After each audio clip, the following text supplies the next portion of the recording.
The next section, 6.3, addresses energy in a different way. It looks at how fast the energy is expended or created, and this has to do with the concept of power. Power is how fast we do the work. We can say power is the work we do divided by the time it takes to do it. Or equivalently, it's an energy per time. We have a unit for that since our work or our energy is a joule per second, and this is equal to a watt.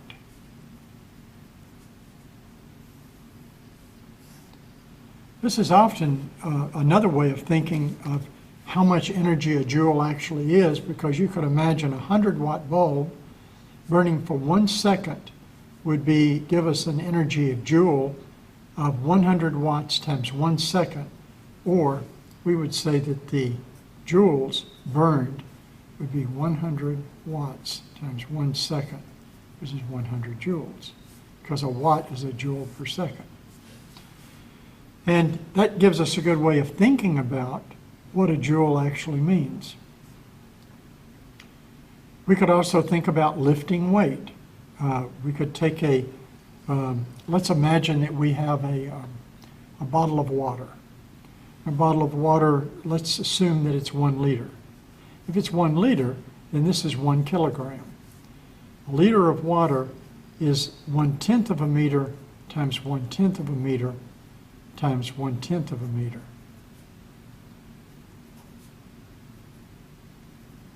In volume. In other words, a cubic meter divided by 1,000. And that will give you 1 kilogram of water. A very useful conversion. So if you know the volume of the water, and that's how, of course, we got our original concept of the kilogram.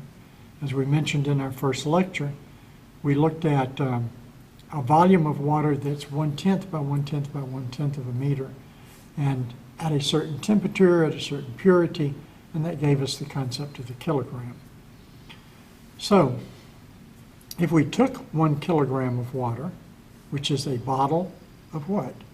A liter bottle. That's 1,000 milliliters, obviously, milliliters times 1,000. And so you can find a large water bottle that is about that size, buy them in the stores to drink water with.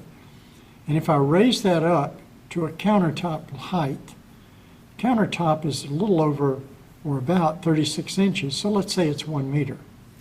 So our mass would be 1 kilogram. Our mass is equal to 1. Our distance is equal to 1, and g is equal to 10.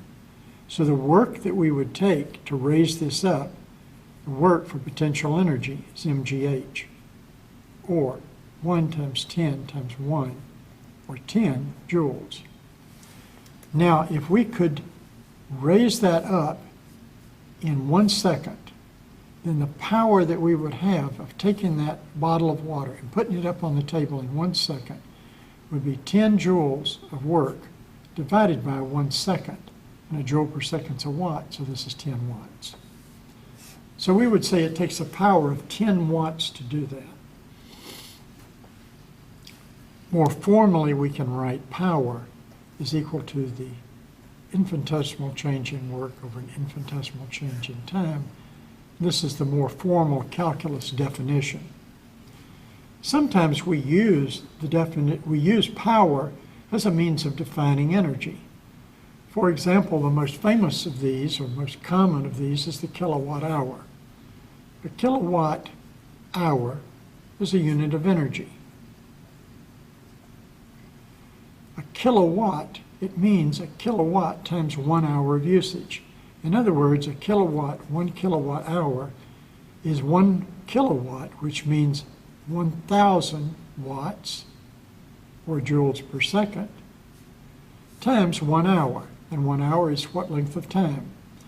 It's 60 seconds in a minute times 60 minutes in an hour. So it's this many seconds for an hour. So we have 6 times 6, which is 3600 times 10 to the third, 000. Consequently, 3.6 3.6 million joules is equal to 1 kilowatt hour. This also is really nice because it gives us a concept of what energy costs commercially. We can roughly say that a kilowatt hour costs about 10 cents. It's a good round number. Now, if you look more recently with the increase in energy prices, it may be up around 12 cents. If you go to your large cities like New York or San Francisco, you might be looking at 14 to 17 cents per kilowatt hour. But 10 cents a kilowatt hour is a good rough concept of what it costs. So you can see that a joule itself is very cheap. If you're just looking at buying a joule, it'd be 10 cents divided by 3.6 million. And that's a negligible amount of cost for that 1 joule.